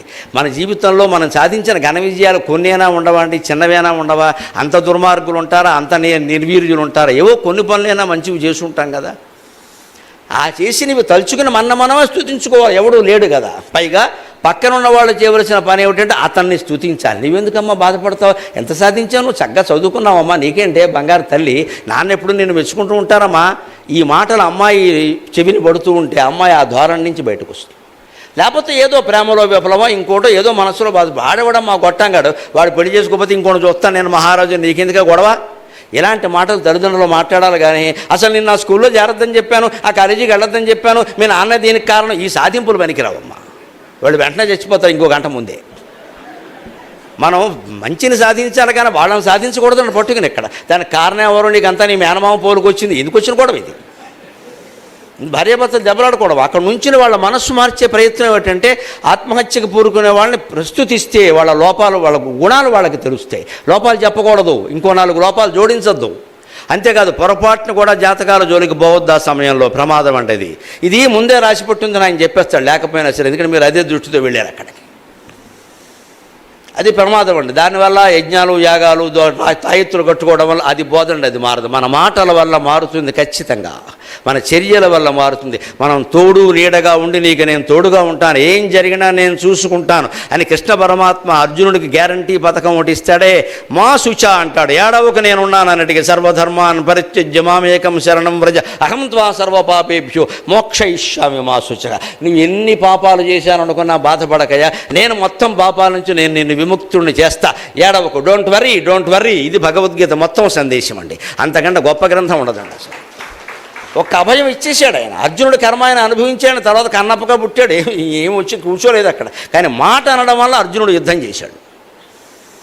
నీ కర్మ నువ్వు అనుభవిస్తావంటే పోతాడు, ముందే అనుభవిస్తాడు. ఇది పరిష్కారం. కర్ణవధలో ఉండే సూక్ష్మాన్ని గమనించండి. కర్ణుడు మనం అనుకుంటున్నంత దాత కాదు, మనం అనుకుంటున్నంత వీరుడు కూడా కాదు. దాత కాదు అనడానికి కవచకుండలాల తప్పితే ఆయన చేసిన ప్రసిద్ధమైన దానం ఏది వ్యాసభారతంలో లేదు. దయచేసి పుట్టగింపు కథలు నమ్మకండి. ఆయన ఏదో శ్మశానంలో ఉన్నాడు యుద్ధరంగంలో, ఆయన బంగారు పన్నెడిగితే దానం ఇచ్చాడు, లేకపోతే ఏదో ఇల్లు కూలగొట్టి దానం ఇచ్చాడు, ఇవన్నీ కట్టు కథలమ్మా, జానపద భారతాలమని. పల్లెటూళ్ళలో చెట్టు కింద చుట్టకాల్చుకునేవాడు సరదాకి చెప్పుకున్న కథలమా, ఎక్కడా లేవు. ఆయన చేసిన ఒకే ఒక దానం కవచకుండలాలు, అది అరణ్య పర్వ సమయంలో చేశాడు, చివరిలో కాదు. ఇంద్రుడు అప్పటి నుంచి ప్రణాళికతో ఉన్నాడు. ఆ విషయంలో ఆయన మెచ్చుకోవలసిందో దండం పెట్టవలసిందో. శరీరాన్ని కోసి ఎవరిస్తారండి? అది గొప్పవే ఆయన దాతే. కానీ ఇంకా దాన్ని పట్టుకుని అనేక కథలు సృష్టించద్దు. సరే, అది వదిలిపెట్టాను. వీరుడు అంటారా, మహావీరుడు అంటారా, ద్రౌపదీ స్వయంవరంలో అర్జునుడి చేతుల్లో, భీముడి చేతుల్లో, బ్రాహ్మణ వేషాల్లో ఉన్న వాళ్ళ చేతుల్లో ఓడిపోయాడు. పైగా ఏమన్నాడు అంటే, బ్రాహ్మణులు కాబట్టి నేను యుద్ధం చేయను అన్నాడు. ఓడిపోయాకంటే ఆ మాట ఎలాగ ముందే అనాలి. ఘోషయాత్ర సందర్భంలో చిత్రాంగదుడి చేతుల్లో, చిత్రరథుడు అనే గంధర్వుడి చేతుల్లో ఓడిపోయి పరిగెట్టాడు దుర్యోధనుడిని కాపాడుకోలేక. ఉత్తర గోగ్రహణంలో అర్జునుడు ఒక్కడే సమ్మోహనాస్త్రంతో మొత్తం జయించాడు. ఏమైంది? ఈ కన్నమహారాజుల వారి పరాక్రమం. అంత గొప్ప వీరుడేం కాదు, అర్జునుడితో సమానమైన వీరుడైతే కానే కాదు. ధర్మరాజు భయపడ్డాడు, అది వేరే విషయం. ధర్మరాజు చాలా వాటికి భయపడతాడు. అంత మాత్రం చేత కర్ణుడిని వీరుణ్ణి చేయగల. కర్ణుల్లో ఉండే ఒకే ఒకటి మనం జారిపడవలసింది ఏంటంటే, కన్న తల్లి చేతనే అన్యాయానికి గురయ్యాడు. ఆయన దైవోపహతుడు, దురదృష్టవంతుడు, మహానీతిపరుడు అనద్దు, అలాగని అవినీతిపరుడు అనద్దు. పరిస్థితుల వల్ల ఆయన దుష్టుడుగా మారాడు, దుష్ట చతుష్టయంలో ఒకడయ్యాడు. ఆ దుర్యోధనుడు కులాతీతంగా మాట్లాడే కాస్తే పెద్ద ఉపన్యాసం ఇచ్చేసి, లోపల భావాలు ఎలా ఉన్నా పైకి మాత్రం ఉపన్యాసం ఇచ్చి, ఈయన గారికి అంగరాజ్యం ఇచ్చేసరికి ఈయనకి ఒళ్ళు తెలియక ఇంక నేను చర్మం ఒలిచి నీకు చెప్పులు కుట్టిస్తాననే స్థితికి వచ్చాడు. అది ఆయన్ని బానిసన చేసింది దుర్యోధనుడిని. అందువల్ల ఆయన యుద్ధం చేశాడు. అందుకే ఈయన ద్రౌపది వస్త్రాపహరణం జరిగే సందర్భంలో ఆవిడ సభలో గడిచుకొస్తే, మున్నోడి తన్నోడనా, తన్నోడి నన్నోడనా, నన్నోడి తన్నోడనా అని అంటే, ఈ పద్యాలన్నీ ఏమిటి ఇక్కడ? ఆవిడ 5గురిని పెళ్లి చేసుకుంది, 6వ వాడిని చేసుకోమని ఒక వేశ్య ఎంతమందిని చేసుకుంటే అన్నాడు. మంటెత్తిపోదండి ఎవరికైనా. కర్ణుడు లాంటి మహానుభావుడు అనవలసిన మాటేనా అది? ఆయనకి జరిగిన చిన్నతనంలో అవమానం ఏదో జరిగితే, నీ కులమేమిటి, ఒక రాజకుమారుడితో పోరాడడానికి నీకుండే అర్హత ఏమిటని ప్రశ్నిస్తే నీకెంత అవమానంగా అనిపించింది. ఒక క్షత్రియ స్త్రీని నలుగురిలోకి ఈడ్చుకొచ్చినప్పుడు నువ్వు వేశ్యవే అంటే మరి ఆవిడకెంత అవమానంగా ఉంటుందండి. మన అవమానమే ఎక్కువ, అవతల వాళ్ళ అవమానం తక్కువ అంటే ఎలాగా? కులపరమైన అవమానం ఎక్కువైతే స్త్రీని స్త్రీగా గౌరవించకుండా అవమానించడం మరింత ఎక్కువ కదా. అది మనిషి ఎప్పుడు ఎలా ఆలోచిస్తారంటే, భారతం మనకు చెబుతున్నమాట, తన స్వార్థం గురించి ఆలోచిస్తాడు. తనకు జరిగింది ఏదైనా ఎక్కువ, ఎదుటి వాళ్ళకి జరిగిందంతా తక్కువ. ఈ ఆలోచనలతోనే ఆయన రెచ్చిపోయాడు. కానీ అక్కడ పరిస్థితి కూడా ఏంటంటే, ఈయన యుద్ధం చేస్తుంటే రథం కృంగిపోయింది, బ్రాహ్మణ శాపం. అంతకుముందే ఆ శాపం ఉంది, యుద్ధ సమయంలో నీ రథం కృంగిపోతుంది. అంతేకాదు, ఈయన బాణాలు వేశాడు అర్జునుడి మీద. అస్త్రాలు ఏవీ లేవు ఈయన దగ్గర, దీపావళి బాణాలే ఉన్నాయి ఇక్కడ. అస్త్రం తీసేసరికి ఏమవుతుంది? అస్త్రం వేరు, శస్త్రం వేరు, గుర్తుపెట్టుకోవాలి. అస్త్రం వేరు, బాణం వేరు. బాణం అంటే మామూలు పొల్ల, ఓ ఎనపది పోని కమ్మి కడ్డి. అస్త్రం అంటే మంత్రపూర్వకమైంది అస్త్రం. అందుకని వారుణాస్త్రం, వాయువ్యాస్త్రం, సౌరాస్త్రం, గరుడాస్త్రం, అవి అస్త్రాలు. వాటికి మంత్రాలు ఉంటాయి వెనకాల. ఆ మంత్ర జపాన్ని ఆ వీరుడు ఇంటి దగ్గర కొన్ని లక్షల సార్లు చేస్తాడు. అప్పుడు యుద్ధరంగంలో ఒక్కసారి చేసినా అది ఫలిస్తుంది. ఎలాగా? 10వ తరగతి విద్యార్థి ఏడాదంతా ప్రశ్నలకు జవాబులు కంఠస్థం చేస్తాడు. పరీక్షలో ఒక్కసారి గుర్తు చేసుకుంటే వస్తుందో లేదా. పరీక్షలో కూడా 60 సార్లు చదవడం మొదలు పెడితే టైం అయిపోయింది, బయటికి పోమంటారు. మనం అభ్యాసం చేస్తే అక్కడ ఒక్కసారి గుర్తొస్తుంది కదా. అలా మంత్రజపం కూడా కోట్లు కోట్లు కోట్లు రోజు చేస్తే యుద్ధరంగంలో అవసరమైన క్షణంలో ఒక్కసారికే అది ఫలిస్తుంది. అలా ఫలించింది. అలాంటి మంత్రజపాలు చేశాడు. కానీ దురదృష్టం వల్ల, పరశురాముడి శాపం వల్ల, బ్రాహ్మణుల శాపం వల్ల, ఇతరుల శాపాల వల్ల, రకరకాల దురదృష్టకర ఘట్టాల వల్ల ఈయనకి మంత్రాలేవి గుర్తు రావట్లా. పైగా కర్ణుల్లో ఒక ప్రధానమైన లోపం, అభిమన్యుళ్లాగే ఆయనకి దైవం మీద పరిపూర్ణ విశ్వాసం లేదు. కృష్ణ పరమాత్మ కాదు, ఏ దేవుణ్ణి ఆయన ప్రత్యేకించి ఆరాధించినట్టుగా మనకు కనపడదు. ఇంకా అంతో ఎంతో దుర్యోధనుడికైనా ఉందేమో కానీ ఈయన కారేది తక్కువ. ఈయనకి ఎంతసేపు పౌరుషమే. అందుకే దైవోపహతుడు. అందుకే మంత్రాలు గుర్తు రాకపోతే వ్యాసభారతంలో శల్యుడితో అంటాడు, నాకు అస్త్రాలు వస్తున్నాయి, మంత్రాలు గుర్తు రావట్లేదు, స్ఫురించట్లేదు అంటాడు. వెంటనే శల్యుడు ఏమంటాడో తెలుసా? ఆశ్చర్యకరమైన మాట చెబుతాడు, మనం అందరం నేర్చుకోవాలి. బాణం తీస్తున్నానయ్యా, ఇది నాగాస్త్రం లేదా గరుడాస్త్రం, నాకు మంత్రం గుర్తు రావట్లేదు అంటే స్ఫురించట్లేదు అంటారు సంస్కృతంలో. వెంటనే శల్యుడు విచిత్రమైన మాట చెబుతాడు వ్యాసభారతంలో, నీకెందుకు స్ఫురిస్తుంది కర్ణ? స్ఫురణ అంటే ఏమనుకుంటున్నావు? అవధానాలు చేసిన వాళ్ళని అడుగు, స్ఫురణ అంటే ఏమిటో చెప్తారు. అవధానాల్లో మాకు సమస్యలు ఇస్తారు, దత్తపదులు ఇస్తారు, స్ఫురించాలమ్మా, అది మా చేతుల్లో లేదు, సరస్వతీదేవి చేతుల్లో ఉంది, అది దైవానుగ్రహం అంటే అది. సమస్యకి సమాధానం స్ఫురించాలి, బుర్రలో స్ఫురించకపోతే మేము ఏం చేయాలి? అప్పటికప్పుడు పద్యం అలడం, దాన్ని ఏదో కాస్త నేర్పుగా అలడం, అది మా చేతుల్లో ఉంటుంది, ఆ పనికి మేము జాబు. కానీ ఆ సమస్యకి సమాధానం స్ఫురించడం ఉందే, అది అమ్మవారి దయ. దానికి మేము భగవద్ ఆరాధన చేయవలసిందే. సరస్వతి ఆరాధన చేయకుండా లోకంలో ఎవడో మాట్లాడలేడు, అవధానం చేయలేడు, ఏమి చేయలేడు. సరస్వతి అవగాహన ఆరాధన చేయాల్సిందే, ఆవిడ అనుగ్రహం పొందాల్సిందే. అమ్మవారి దయ ఉండబట్టే మేము సహస్రావధానాలు 325 అష్టావధానాలు, 10 శతావధానాలు, ఒక సహస్రావధానం చేసామంటే కేవలం సరస్వతి మాత దయ. ఆ దయ ఎలా ఉంటుందో శల్యపర్వంలో వ్యాసుడు చెబుతున్నాడు. స్ఫురణ అంటే ఏమనుకుంటున్నావయ్యా కర్ణ? స్ఫురణానామ పుమాన్ రూప నీల నీరద విగ్రహ, స్ఫురణానామ పుమాన్ రూప నీల నీరద విగ్రహ స అర్జునస్య రథకుంబరే స్థిత. స్ఫురణ అంటే దేవుడయ్యా, అది మగవాడయ్యా, అది నీలమేఘశ్యాముడయ్యా. ఆ నీలమేఘశ్యాముడు అర్జునుడి రథం మీద ఉంటే నీకెందుకు స్ఫురిస్తుందయ్యా పని లేక అన్నాడు. అంచేత మనం జీవితంలో ఎంత కృషి చేసినా, ఎంత పరిశ్రమ చేసినా మనస్సులో భగవత్స్మరణ లేకపోతే ఆ పని ఫలించదు, సందేహం లేదు. దైవానుగ్రహం వల్లనే పనులు ఫలిస్తాయి, కానీ మన కృషి మనం చెయ్యాలి. విత్తనం నాటే వరకు మన పని, దానికి చేసే దోహదం మనం చేస్తాం. ఎన్ని చేసినా ఒక్కోసారి అది ఫలించకపోవచ్చు. అంటే వాతావరణం కలిసి రాలేదు అనుకుంటాం కదా.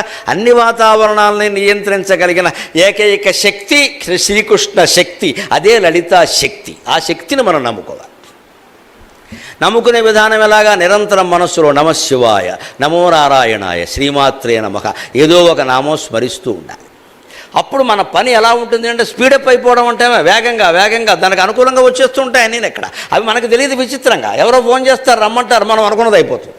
మనకు వారు తెలియదు, వాళ్ళు చాలా పెద్దవాళ్ళు, మనకు ఫోన్ చేయరు. చేశారు ఎందుకు అంటే అమ్మవారు చేసింది, ఎవరో చేయరమ్మా వాడికి అని చెప్పింది, ఆవిడ నెంబర్ ఆవిడ ఇచ్చింది. అది మన వల్ల తెలియదు, అది ఆవిడ ఇస్తుంది అక్కడ. అంతే, మనం ఆవిడ నమ్ముకోవడం, మన కృషి మనం చేయడమే. ఈ కృషి నువ్వు చేసావు, కానీ దైవభక్తి నీకు లేదయ్యా.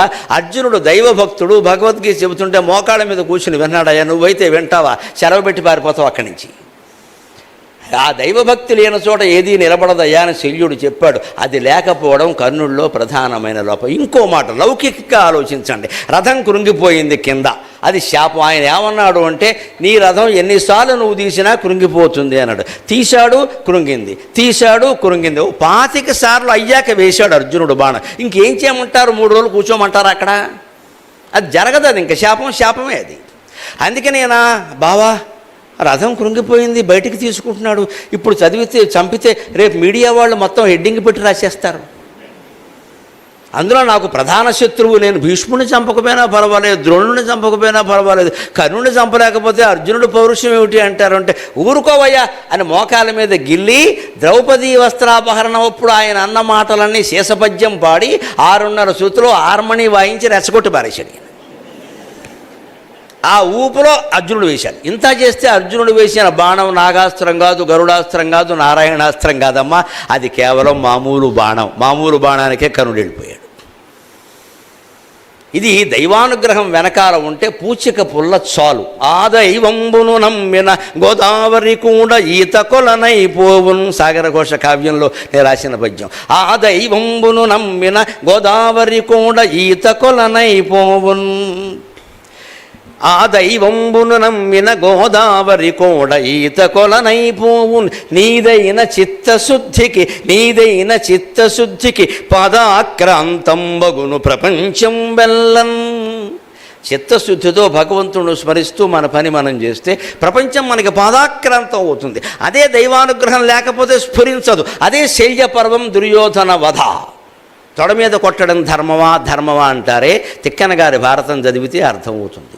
ఊరికే సినిమాలు చూసి తోలుబొమ్మలాటలు చూసి మాట్లాడద్దు. ఎక్కడ భీముడు తొడ మీద కొట్టలేదు, పచ్చి వాస్తవం. భీముడు దెబ్బ కొడుతుంటే దుర్యోధనుడు ఒళ్ళు కొవ్వెక్కి పైకి ఎగిరాడు, అనుకోకుండా తొడ మీద జరిగింది. అది భారతంలో ఉన్నమాట. వాడి కర్మ. దానికి పద్యాల ఆధారం ఉన్నాయి, నేను మామూలుగా మాట్లాడట్లా. భీముడు దుర్యోధనుడు ఇద్దరు గదాయుద్ధం చేస్తుంటే ధర్మరాజు అందరూ వెనకాల గట్టు మీద ఉన్నారు. మడుగు దగ్గర జరిగింది కదా అది. అప్పుడు ఒక చిత్రం జరిగింది. భీముడిలో దెబ్బను తట్టుకోగలిగే శక్తి ఎక్కువ, దుర్యోధనుడిలో వ్యూహాత్మకంగా కొట్టగలిగే శక్తి ఎక్కువ. ఇది బలరాముడు చెప్పిన మాట, మనం చెప్పక్కల, ఇద్దరికి చదువు చెప్పింది. దుర్యోధనుడు ఉపాయంతో జాగ్రత్తగా కొట్టగలడు, భీముడు కొట్టిన దెబ్బను తట్టుకోగలడు, అంత ఉపాయంతో కొట్టలేడు. అదే దుర్యోధనుడికి తట్టుకునే శక్తి తక్కువ, కొట్టే శక్తి ఎక్కువ. భీముడికి కొట్టే శక్తి కంటే తట్టుకునే శక్తి ఎక్కువ. మనుషులను బట్టి తేడాలు ఉంటాయి. ఆ స్థితిలో యుద్ధం జరుగుతుంటే ఒక చిత్రం జరిగింది. ఆలోనన్ కురు ధరణి బాలుడు అడరివేయుడు, ఆలోనన్ కురు ధరణి బాలుడు అడరి నేలబడు, ఆలోనన్ కురు ధరణి బాలుడు అడరి వ్రేయుడు, పవనసుతుమేను సొలసెను అది గానడాపతి, పవనసుసుమేను సొలసెను అది గానడాపతి, కెళీ విభ్రమమెరజ క్రేళ్ళురికి నృప, కెళీ విభ్రమ మెరజ క్రేళ్ళురికి నృప. దుర్యోధనుడు కొట్టిన ఒక దెబ్బకి భీముడు తట్టుకోలేక నేల మీద పడిపోయాడు. ఆలోనన్ కురుధరణి బాలుడు అడరి వ్రేయుటయు పవన సుతుమేను సొలసే. ఒక్క దెబ్బ దుర్యోధనుడు ఓపిక పెట్టుకుని కొడితే ఉపాయంతో తగలగూడని చోట తగిలి భీముడు తట్టుకోలేక నేల మీద పడ్డాడు. వీరుడైన వాడు ఉపాయంతో ఏం చేయాలంటే అప్పుడే ఇంకో 2 దెబ్బలు వేసేయాలి, పోతాడు. నేల మీద పడితే కొట్టొద్దని ఎక్కడా లేదు. మళ్ళీ తీసుకుని గద తీసుకోవడానికి 10 సెకండ్ల టైం ఉంటుంది, మీకు బాక్సింగ్లో కూడా ఉంటుంది. 10 సెకండ్లో లేవకపోతే ఓడిపోయినట్లు లెక్క. లేవకముందు ఈయన కొట్టచ్చు, అభ్యంతరమే లేదు. అలా నేల పడ్డాడు, పడినప్పుడు వెయ్యాలి కదా. ఒక్కొక్కడికి ఉత్సాహం ఎలా ఉంటుందంటే యా భీముడు పడగొట్ట అని వీడు డ్యాన్స్ ఆడాడు. ఎవడు ఆడమన్నాడు వీడిని? అది పద్యంలో ఉన్నమాట. అక్కడ ఏమి రాశారంటే తిక్కన గారు, కేళీ విభ్రమము మెరజ క్రేళ్ళూరికి రూప.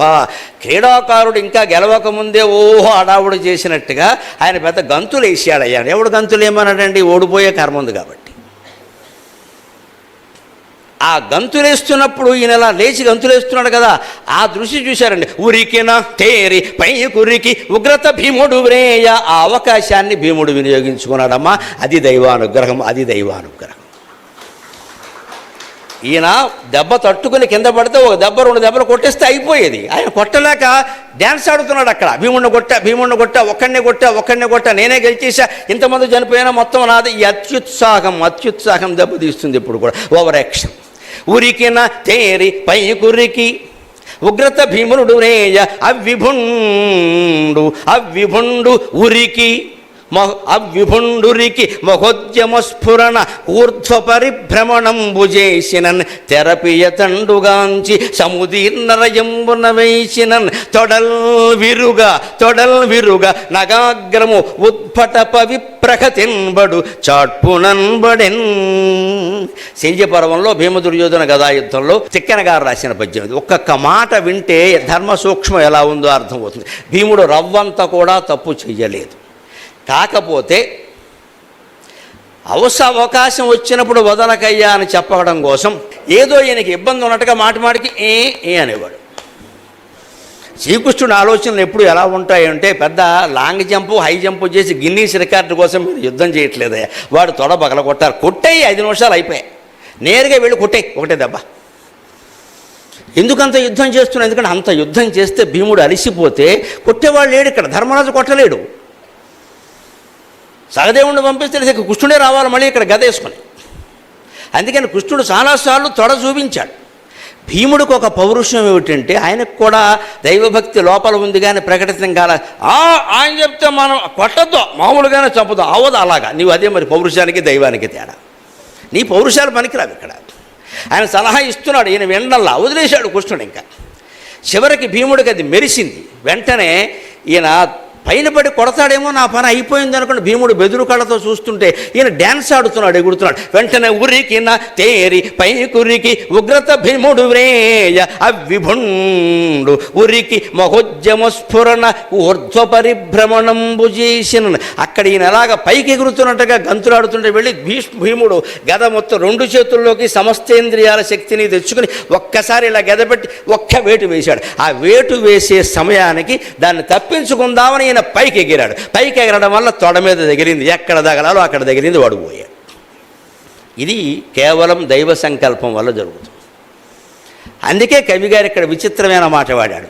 ఈ స్ఫురణ అవకాశం భీముడికి రావడానికి దుర్యోధనుడికి పైకి ఎగరాలనే ఆలోచన రావడానికి కారణం ఏమిటో తిక్కన గారు చాలా చమత్కారంగా శబ్దంలో చెప్పాడు.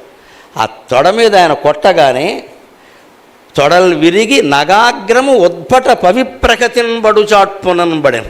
కొండ శిఖరం మీద ఇంద్రుడు వజ్రాయుధం ప్రయోగిస్తే ఆ కొండ శిఖరం ఎలా పడిపోతుందో దుర్యోధనుడు భీముడు కొట్టిన దెబ్బకు అలా పడిపోయాడు అన్నాడు. అందులో వాడిన మాట ఏమిటంటే ఉద్భట పవిప్రకతిన్. అందులో ఉద్భట అంటే భయంకరమైన, పవి అంటే వజ్రాయుధం, ప్రకతి అంటే పెద్ద దెబ్బ. దాన్ని కొంచెం పదవిభాగం జాగ్రత్తగా చేస్తే, సంస్కృత పరిజ్ఞానంతో సూక్ష్మంగా చూస్తే ఉద్భటప విప్రగతి, ఒక బ్రాహ్మణుడి దెబ్బ కారణంగా దుర్యోధనుడు తొడల మీద భీముడు గద పడడానికి, అతనికి అవకాశం రావడానికి ఒక బ్రాహ్మణ శాపం ఉంది. అది అందులో ధర్మ సూక్ష్మం. ఎవరా బ్రాహ్మణుడు? మైత్రేయుడు అనే ఋషి. ఆయన ఉద్యోగ పర్వంలోనే కృష్ణరాయవారం జరగడానికి ముందే ధృతరాష్ట్రుడి దగ్గరికి వస్తాడు. వచ్చి ధృతరాష్ట్రుడికి చెబుతాడు, దుర్యోధనుడికి చెప్పడం. నువ్వు మూలం కదా, నువ్వు సంతకం పెడితేనే కదా ఆయన అన్నీ చేసేది, నువ్వు సంతకం పెట్టకయ్యా. అందుకని ఇక్కడ మైత్రేయుడు ఏం చెప్పాడంటే ధృతరాష్ట్రుడికి, వాడేదో చేసాడంటే నువ్వేం చేస్తున్నావు? సింహాసనం మీద నువ్వు ఉన్నావు, సంతకం పెట్టేది నువ్వే కదా, పెట్టకు అంటే ధృతరాష్ట్రుడు బలహీనత అందరికీ తెలుసున్నదే కదా. మైత్రేయ మహర్షి, డోంట్ థింక్ అదర్వైజ్, మీరేమనుకోకండి, ఈ మాటలన్నీ మా అబ్బాయికి చెప్పండి. నేను ఫోన్ అటు ఇచ్చాడు వాడే, మనం ఫోన్ ఇస్తాను చూడండి పక్కకి, అలా ఫోన్ ఇచ్చాడు, మా అబ్బాయికి చెప్పు. మీ అబ్బాయికి చెప్పడానికి నేను రాలేదే, నీకు వద్దండి బాబు, మా అబ్బాయికి చెప్పండి.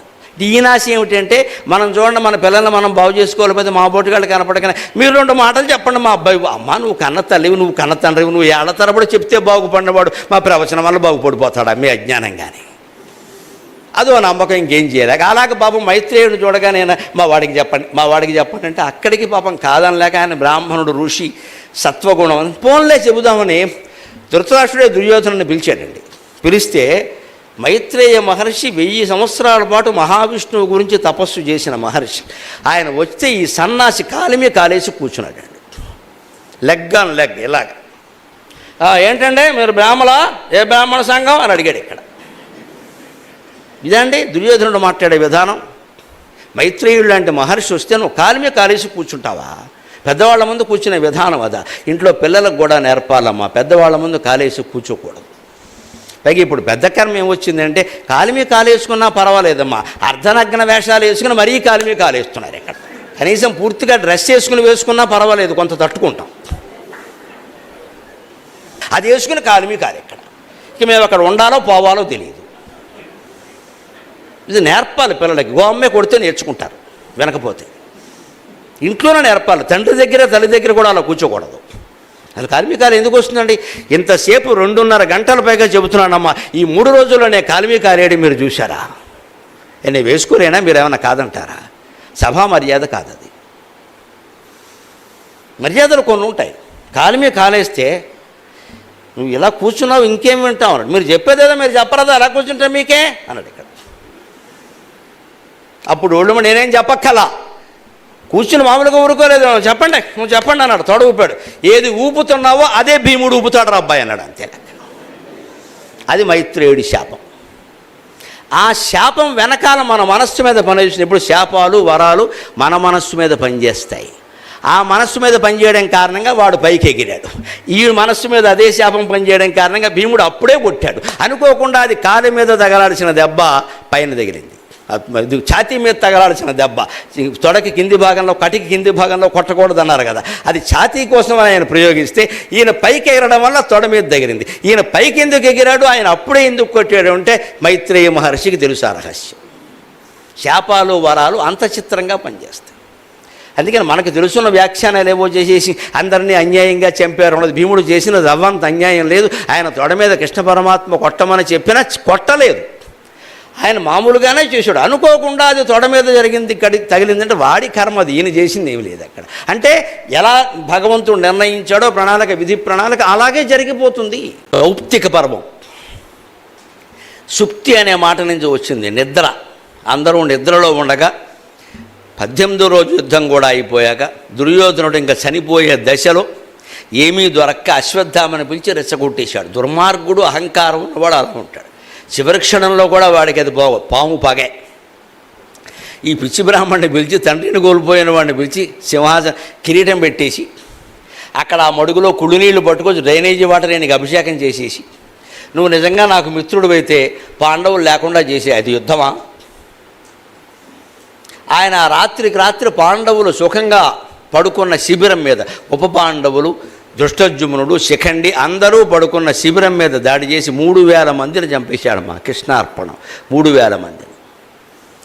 జరుగుతుందని తెలుసును, పరమాత్మకు తెలియని విషయం లేదు. అందుకే అర్జునుడిని పిలిచి ఒక మాట నేను చెప్పినట్టు వినండి, ఈ ఒక్క రాత్రి అన్నాడు. ఏమిటంటే మీ 5గురు వేరే పడుకోండి, నేను కూడా అక్కడే పడుకుంటా అన్నాడు. ఏదో ఆ ఆనందం మనమే పంచుకుందాం, నిజమే కదా నీ వల్ల గెలిచాం పంచుకుందాం అని వీళ్ళు కృష్ణుడితో సహా 6గురు వేరే శిబిరంలో వేరే గదిలో పడుకున్నారు. ఉప పాండవులు అక్కడ పడుకున్నారు, చిన్నపిల్లలు, వాళ్ళు 16-17 ఏళ్ల వాళ్ళు. అభిమన్యుడు వయస్సే కదా. 18 రోజుల యుద్ధంలో భీష్ముణ్ణి, ద్రోణుణ్ణి, కర్ణుణ్ణి, కృపాచార్యుల్ని తట్టుకుని బతికారండి. వాళ్ళెంత పరాక్రమవంతులు. ధర్మరాజు కొడుకు ప్రతివింధ్యుడు, ఆయనకి ఆ పేరెందుకు పెట్టారో తెలుసా? సహనం, యుద్ధంలో బాణాల దెబ్బల్ని వింధ్య పర్వతం తట్టుకున్నట్టుగా తట్టుకోవాలి, అందుకని ప్రతివింధ్యుడు అని పేరు పెట్టారు. భీముడు కొరకు సుతసోముడు, ఆయనకి ఎందుకు ఆ పేరు పెట్టారో తెలుసా? చాలామందికి తెలియని విషయం, భీముడికి చంద్రుడు అంటే చాలా ఇష్టం. ఎందుకు? అందంగా ఉంటాడని కాదు, దేవతలలోకెల్లా ఎక్కువ యాగాలు చేసిన వాడు చంద్రుడు. ఆ రోజుల్లో ద్వాపర యుగంలో మనకి చరిత్ర చదవక తెలియడం లేదు కానీ పాండవుల పేరు మీద అన్ని యాగాలు అందరికంటే ఎక్కువ చేసినవాడు భీమసేన మహారాజు. భీముడు చేసిన యాగాలు మరెవరూ చేయలేదు. యజ్ఞం అంటే ఆయనకు అంత ఇష్టం. చంద్రుడు అంటే చంద్రుడు ఎక్కువ యాగాలు చేశాడు, నేను కూడా చేయాలి. అందుకని ఆ యాగాలు తాను చేయడమే కాకుండా తన కొడుకు కూడా చెయ్యాలనే ఉద్దేశంతో సుత సోముడు, నా సుతుడు సాక్షాత్తు సోముడే, చంద్రుడు లాంటి వాడే అని పెట్టాడు.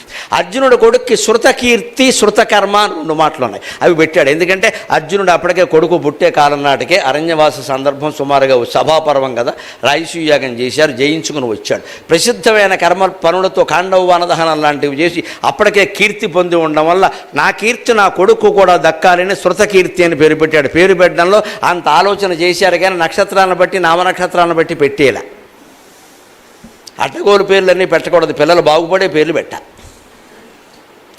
ఇంకో విశేషం, నకులుడు కొడుక్కి శతానీకుడు అని పేరు పెట్టారు. ఎందుకు పెట్టారు అంటే నకులుడికి తపస్సు అంటే ఇష్టం, భీముడికి యజ్ఞంలాగా.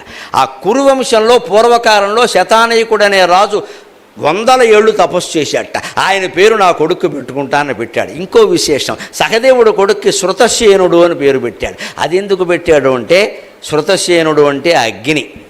అగ్ని అధిదేవతగా కలిగిన నక్షత్రం, జ్యోతిష్శాస్త్రం ప్రకారం కృత్తికా నక్షత్రం. కృత్తికి అధిష్టాన దేవత అగ్ని, పునర్వసుకు అధిష్టాన దేవత అదితి, ఇంకా చాలా ఉన్నాయి ఇలాగా. ఆ అధిష్టాన దేవత అగ్ని. అందుకని అగ్ని కృత్తికా నక్షత్రం నాడు పుట్టాడు కాబట్టి కృత్తికారుడు అని పేరు పెడితే బాగుండదని ఆయనకి నచ్చక అగ్ని కదా, అగ్నికి ఉండే పేర్లన్నీ వెతకమని అమరకోశంలో చూశాడు. శృతసేన అనే పేరు కనపడింది, శృత అనే పేరు అందరికీ పెట్టారు కదా, నాకు కూడా శృతసేనుడు అగ్నిదేవుడు పేరు పెట్టాడు. ఇంత చక్కని పేర్లు పెట్టుకుని పెంచుకున్న ఉప పాండవులు 18 రోజుల యుద్ధాన్ని తట్టుకుని 18వ రోజు రాత్రి అశ్వత్థామ చేతిలో చనిపోవడానికి అశ్వత్థామ పరాక్రమం కారణం కాదు, పైశాచికత్వం కూడా పూర్తిగా కారణం కాదు, వీళ్ళ కర్మ కారణం. ఇది ధర్మ సూక్ష్మం, ఇది రహస్యం.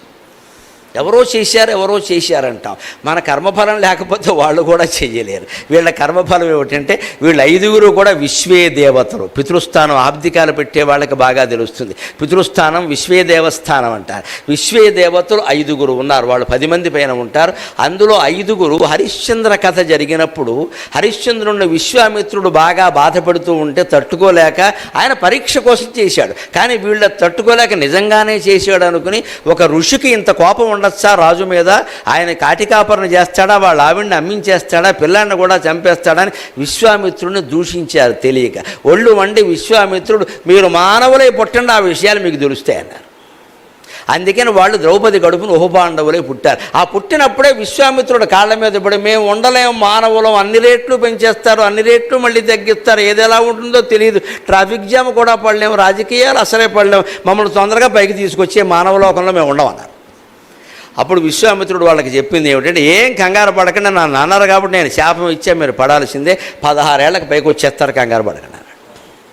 ఆ శాపం కారణంగా, ఆ వరం కారణంగా వాళ్ళు ద్రౌపది ఈ అర్ధరాత్రి శిబిరంలో చంపబడ్డారంటే అశ్వత్థామ యొక్క చర్య ఎంత ఉందో వీళ్ళ కర్మఫలం కూడా అంతమంది జీవితంలో కొన్ని విషయాలను మనం అలా ఆలోచిస్తేనే అర్థమవుతాయి. అలాగే తర్వాతది స్త్రీ పర్వం గాంధారి. అక్కడ నేర్చుకోవలసిందండి. నేను మూల భారతం చదివి సాగర ఘోషలో పద్యం రాశా. స్త్రీ అంటే స్త్రీయరా, శత్రుత్వాలు మగాళ్ల మధ్యలో ఉంటాయి కానీ స్త్రీ హృదయం ఎలా ఉంటుందంటే ఒక్కోసారి యుద్ధం జరిగి 18 రోజులు అయిపోయాక 19వ రోజుని గాంధారి నాకు శ్మశానం చూడాలని ఉంది అందుట. ఆవిడ ఆ పిచ్చి తల్లికి ఆకాంక్ష ఏమిటి? దానికేముంది, మహారాణివమ్మ అని ధర్మరాజు గారు స్వయంగా అయ్యో పెద్దమ్మ అందరినీ కోల్పోయింది, పోనీ పిల్లల దగ్గర కూర్చొని ఏడుస్తుందేమో అని తీసుకెళ్ళిందండి. ఆవిడ పైగా ఆ శ్మశానానికి మామూలుగా వెళ్ళలేదమ్మా, పగటిపూట అర్ధరాత్రి కాగడాల వెలుగులో వెళ్ళింది. అదేమి కాంక్ష. భటులు కాగడాలు పట్టుకున్నారు. వెడుతూ ఉంటే ఆవిడ శవాలను తన్నుకుంటూ వెడుతోంది.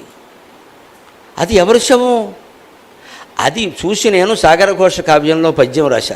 అది ఎవ్వారట అర్ధరాత్రమున ఆహా ఆడువారా, అది ఎవ్వారట అర్ధరాత్రమున ఆహా ఆడువారా, అయో ఇదిగో నా సుతుడు ఈతడే సుతుడటంచు ఎడ్చుంగదా 100 మార్లు, ఇదిగో నా సుతుడు ఈతడే సుతుడటంచు ఎడ్చుంగదా 100 మార్లు, అది అంధాతిపు నింతి గొంతగునకు, అది అంధాతిపు నింతి గొంతగునకు, అంకస్థ సౌభద్రుమేను అంకస్థ సౌభద్రుమేను దయాపూర్ణ సులోచనాశ్రువుల నాంచున్ చిత్రమీ బంధముల్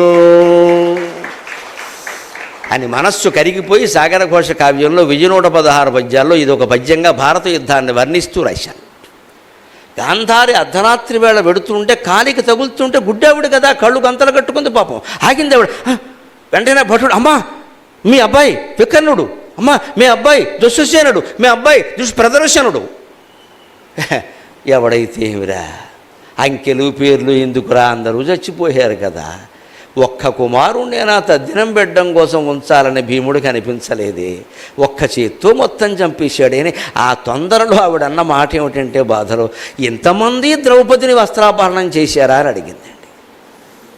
పాయింటే ఇంతమంది వస్త్రాపహరణం చేశారా? దుశ్శాసనుడిని చంపాడు కదా, నెత్తురు తాగేసి సరిపోలేదా, వీళ్ళందరినీ చంపేయాలా? పోని ద్రౌపదీ వస్త్రాపహరణలో ప్రశ్నించాడు కదా వికర్ణుడు, వాణ్ణేనా వదిలిపెట్టచ్చు కదా. ఎంత కోపం ఉంటుందా, ఎంత కోపం ఉంటుందా అని ఆ సమయంలో భీముణ్ణి పాండవుల్ని తిట్టుకుంటూ, ఇదిగో నా సుతుడు ఈతడు ఏ సుతుడు, ఇగో వీడు మా అబ్బాయి అని ఏమో ఎన్నో వాడో 32 34 నెంబర్ ఎవడికి తెలుసు. 100 మందిని కన్నాం, ఏం ప్రయోజనం ఎక్కడ? కుంతి కంటే ఎక్కువ సంతానాన్ని కనాలని పోటీ పడి కన్నా ఏం జరిగింది ఇక్కడ? అందరూ చచ్చిపోయారు. ఆవిడ బిడ్డలు అందరూ బతుకున్నారు, నా బిడ్డలు అందరూ చచ్చిపోయారు. ఈ అసూయలు ఉండడంలో ఆశ్చర్యం ఏం లేదండి. ఆ సందర్భంలో ఆవిడని అనవలసిన పని లేదు. అప్పుడు విచిత్రం ఏమిటంటే భారతంలో ఉన్నమాట నా కళ్ళు చెదిరిపోయి, అమ్మా స్త్రీజాతికి నమస్కారం అనుకున్నాను నేను. అందరి శవాలు వదిలేసి అభిమన్యుడు ఎక్కడ అని అడిగింది. అభిమన్యుడు ఎవడండి? అభిమన్యుడు ఎక్కడ అని అడిగింది. ఆ భటులు అభిమన్యుడు శవం దగ్గరికి తీసుకెళ్లారు. ముక్కలు చెక్కలైపోయింది. అప్పటికే 4-5 మొక్కలు తల మొల మొండెం లాంటి ఒళ్ళో పెట్టుకున్న ఆయన, భార్య గర్భవతిరా, నిన్ను కూడా క్షమించలేదా ఈ ప్రపంచం, అడ్డంగా నరికేసింది అని అభిమన్యుడిని ఒళ్ళో పెట్టుకుని ఏడిచిందండి. 100 మంది గురించి ఆవిడ బాధపడలేదమ్మా. అది గాంధారి. ఇంత సహృదయ మనస్తత్వం ఉండబట్టే ఆవిడ శాపం ఇస్తే కృష్ణ పరమాత్మ కొంగు చేపాడు. నీ బాధ మేము అర్థం చేసుకోవాలి, నీ ఇష్టం ఏమైనా శపించి నేను పడతాను, నీ బాధ నీది. మొగాళ్ళు కట్టుకుంటే మీరేం చేస్తారు? ఇక్కడ కోడిపందేలు ఆడేవాళ్ళని ఆపగలిగామా? పేకాట ఆడేవాళ్ళని ఆపగలిగామా? తాగేవాళ్ళని ఆపగలిగామా? ఆడాళ్ళు ఏడుస్తూ కూర్చుంటారు ఇంట్లో, వీడు మా అత్తే బాగుండి అనుకుంటారు కనీసం. అంతేగాని ఏం ఆపుతారండి? ఆపితే నువ్వు అవుతావు, ఆపడా నీ బాబుసం ఏమైనా వాడే రకరకాల మాటలు. ఇంకా గోదావరి జిల్లా మాటలు విచిత్రంగా ఉంటాయి. నీ బాబు సొమ్ము ఏమైనా పెట్టాము ఎక్కడ? బాబు సొమ్ము అయితే ఎవరి సొమ్ము అయితే పెట్టింది పోయింది కదా, దానికి జవాబు ఉండదండి. అందుకే ఆలోచించాను మగాళ్ళందరూ ఖచ్చితంగా. ఈ ఆడాళ్ళు ఏడవడానికే ఉన్నారా? దుఃఖపడ్డానికే ఉన్నారా? కూర్చొని ఇలా బాధపడ్డానికే ఉన్నారా? ఇక్కడ వాళ్ళ మాటకు మనం విలువీయమా? కుంతి చేసిన తప్పు లేదు, గాంధార చేసిన తప్పు లేదు, ద్రౌపది చేసిన తప్పు లేదు. వీళ్ళు కొట్టుకు చచ్చి వాళ్ళ గర్భశోకాన్ని పెట్టారే, ఇప్పుడు మనకి స్త్రీ పురుష భేదంతో ఆలోచించద్దా ఈ సమస్యని? అందుకోసం ఈ పద్యం రాశా. ఇంత ఏడిచిన గాంధారి తన కొడుకుల కోసం ఏడవకుండా అంకస్త సౌభద్రుమేను దయాపూర్ణ సులోచనాశ్రువుల నాంచున్ చిత్రమీ బంధములు, ఈ కన్నీళ్లు దుర్యోధనుడి కోసం దుశ్శాసనుడి కోసం కాకుండా అభిమన్యుడు శరీరం మీద పడేలా ఏడిచింది. ఈ తల్లిని ఏమన్నాలి? జగన్మాత లలితాదేవి అనాలి, ఇంకో మాట లేదు. ప్రపంచమంతా నా బిడ్డలే అనుకున్న వాళ్ళు మాత్రమే ఎలా ఉండగలరండి, ఇంకోలా ఉండలేరు. ఇది స్త్రీ పర్వం. మనం దృష్టి పెట్టుకోవలసింది మగవాళ్ళందరికీ చెబుతున్న మొహమాటం లేకుండా అనేక రకాల వ్యసనాల పాలయ్యేటప్పుడు, ఆస్తులు తగలబెట్టేటప్పుడు, రకరకాల పిచ్చి వ్యాపారాలు చేసేటప్పుడు, తీయకూడని సినిమాలు తీసేటప్పుడు దయచేసి భార్యల్ని సంప్రదించి వారి అనుమతితో ఆ పని చేయండి. వారి అనుమతితో ఆ పని చేయండి. వారు అనుమతి ఇవ్వకపోతే ఊరుకోండి, మాట్లాడకుండా ఊరుకోండి. కానీ వాళ్ళు ఎదిరించి మాట్లాడకండి. పిల్లల కోసం మాట్లాడుతున్నారు వాళ్ళు. భవిష్యత్ సంసారం రోడ్డును పడితే ఎవడయ్యా నీ పెళ్ళం బయట రోడ్డు మీద పడుతుంది, నువ్వు కాపాడతావా? నా ఇష్టం అంటే ఎలాగా? తమాస్తి తాము ఖర్చు పెట్టుకోవడం కాదన్న భార్య పేరు మనదాన్ని కూడా లాక్కుని ఖర్చు పెట్టే మహానుభావులు ఉన్నారు. ఎప్పటికొస్తుంది ఈ సమాజానికి బుద్ధి? పురుషాహంకారం పోవడానికే స్త్రీ పర్వం అని పెట్టాడు వ్యాసుడు. దానికి పురుష పర్వం అని పెట్టల, అన్నిటికీ పేర్లు పెట్టి దీనికి స్త్రీ పర్వం అన్నాడు. స్త్రీల మనస్తత్వాన్ని అర్థం చేసుకోండి దయచేసి. వాళ్ళు శాంతి కాముకులయ్యా. అవతలవాడు పోయినా యువతలవాడు పోయినా తన బిడ్డ పోయినట్టే బాధపడతారయ్యా. స్త్రీ హృదయం అంటేనే సున్నితత్వం, లాలిత్యం. ప్రతి స్త్రీ లలితాదేవి స్వరూపం, లాలిత్యం వాళ్ళ స్వభావం. ఎందుకు ఏడిపిస్తారని భారతం చెబుతోందండి. అది స్త్రీ పర్వం. ఇంకొక మాట చెప్పుకొని మనం సెలవు తీసుకుందాం. శాంతి పర్వంలో ప్రధానమైన మాటే భారతం మొత్తానికి సందేశం. ధర్మరాజుకి భీష్ముడు అన్ని ధర్మాలు చెబుతాడు, అనేక ధర్మాలు చెప్పాడు. శాంతి పర్వం, ఆనుశాసనిక పర్వం మొత్తం ధర్మాలు చెప్పడమే పని. అందులో చెప్పిన ప్రధానమైన ధర్మం, అనేక ధర్మాలు చెప్పాక సారాంశప్రాయమైన ధర్మం ఒకటి చెప్పవయ్యా అని అడిగితే, శ్రూయతాం ధర్మ సర్వస్వం శ్రుత్వా చైవ అవధార్యతాం. 3 రోజుల ప్రవచనానికి కూడా ఇది వర్తిస్తుంది. శ్రూయతాం ధర్మ సర్వస్వం శ్రుత్వా చైవ అవధార్యతాం ఆత్మనః ప్రతికూలాని పరేషాం న సమాచరేత్. ఎన్ని విన్నా ఎన్ని చదివినా ఒక్కటేనయ్యా చెప్పేది. శ్రూయతాం ధర్మ సర్వస్వం, ధర్మశాస్త్ర గ్రంథాలన్నీ చదువు, విను. శ్రుత్వా చైవ అవధార్యతాం, విని కంఠస్థం కూడా చేయి. బాగా జిరాక్స్ కాపీలు తీ, 100,00,000 ప్రతులు పంచిపెట్టు, అందరికీ పంచిపెట్టు. వాళ్ళు జరిగేదేదే భాగవతం, పవిత్ర గ్రంథాలు, విష్ణు సహస్రం, భారతం, భాగవతం, భగవద్గీత అన్నీ పంచిపెడతారు, ఎవరు చదవరు. ఎందుకంటే పంచిపెడితే పుణ్యం అంటే కదండి. పంచిపెడితే పుణ్యం అన్నారంటే చదివితే పుణ్యం కాబట్టే కదా పంచిపెట్టడం పుణ్యం. నువ్వు పంచిపెట్టడం ఏంటమ్మా అర్థం లేనమాట. పైగా ఎప్పుడు పంచిపెడతారో, ఎవరో పెద్ద ఆయన పోయారు, అప్పుడు భగవద్గీత వేసి విష్ణుమూర్తికి అడ్డంగా ఈయన బొమ్మ వేస్తారు. ఈ పోయిన ఆయన ప్రాతం విష్ణుమూర్తి బొమ్మ ఉన్నా బాగుండేది. ఇవి వేసి మన నాన్నగారు పోయారని భగవద్గీత పంచిపెట్టి. ఎందుకు? భగవద్గీత నువ్వు చదివి ఆచరించి, పంచిపెట్టడం ఏంటి? ఇదో పిచ్చి పని. తద్వారా కీర్తి రావాలి. ఆయన పంచిపెట్టాడంటే 1000 పుస్తకాలు, అవి బ్రహ్మాండం. ఏం బ్రహ్మాండం? భగవద్గీత చదువుతావా, పంచిపెడతావా? అదే ప్రసాదమా? మన ఆలోచనల్లో తేడా అండి ఇది. పుణ్యగ్రంథాలు ఉంటే పంచిపెడదాం. ఒక 6 నెలల క్రితం ఒక ఆవిడ నాకు ఫోన్ చేసింది. అష్టాదశ పురాణ వ్రతం అని వ్రతం చేశాను, అదొకటి ఉందమ్మా అన్నాను నేను. నాకు తెలియదు, మరి ఎక్కడ వినలా. అదో వ్రతం అంట, అష్టాదశ పురాణ వ్రతం అని నేను వ్రతం చేశానంటే అదొకటి ఉందా? అయ్యో మీకు తెలియపోను, దానికే ఉందమ్మా, నాకు అన్నీ తెలవాలని ఉందా? ఇంత పొడుగున్నావు, తేలుమంత్రం రాదా అన్నట్టు. రావాలని ఉందేటి? వాడికి తేలుగుట్టి ఏడుస్తున్నాడు, ఎవడో కనపడ్డాడు, తేలుమంత్రం వచ్చాను రాదన్నాడు. ఇంత పొడుగున్నా ఎందుకు తేలుమంత్రం రాదా అన్నట్ట. పొడుగుంటే తేలుమంత్రం రావాలా? అందుకని నేను ప్రవచనం చేస్తలేదు. అష్టాదశ పురాణ వ్రతం నాకు తెలియాలని పోనీ చెప్పమ్మా, దానికే ఉంది. ఏం లేదండి, అష్టాదశ పురాణాలు నేను 18 సెట్లు కొన్నానండి. 18 మంది పండితులకి దానం ఇవ్వదలుచుకున్నానండి. మీకు కూడా ఇస్తాను, మీ ఇంటికి ఎప్పుడు రమ్మంటారు. ఎందుకు ఇస్తున్నావు దానం అడిగాను. నేను పట్టుకుంటాను గట్టిగా. ఎందుకు ఇస్తున్నావు దానం అడిగాను. ఇస్తే పుణ్యం అన్నారు. ఇస్తే పుణ్యం కాదమ్మా, చదివితే పుణ్యం, ముందు నువ్వు చదువు అని చెప్పాను. ఇస్తే పుణ్యం ఏంటి? నువ్వు చదివేవా అని అడిగా. అంటే మనకేమర్థం అవుతాయి? మరి అర్థం కాదని నాకెందుకు భారెత్తున్నావు? నా మొహాన్ని భారెత్తావా? ఇంతలా చెట్టు నేను అడ్డంగా పెట్టుకోవాలి ఇక్కడ అంటే వీళ్ళ ఉద్దేశాలు ఏమిటి అంటే, మా ఇంట్లో వీళ్ళు ఇచ్చిన బహుమతులన్నీ వీళ్ళ పెద్ద పెద్ద పేర్లతో, దెయ్యమంత అక్షరాలతో అక్కడ ఉండాలి. ఇంటికి వచ్చిన ప్రతివాడు వాళ్ళ పేర్లు చెప్పుకోవాలి. ఈ కీర్తికాంక్ష, దానివల్ల పుణ్యం రావాలి. 18 మందికి ఇలా పట్టుకెళ్ళి ఇస్తా, ఆవిడ చదవద్దు, నాకు ఇస్తుంది పట్టుకొచ్చి. నేను అన్నానమ్మా, నేను చదివేశాను, నాకు అక్కర్లేదు. ఒకటి కారణం.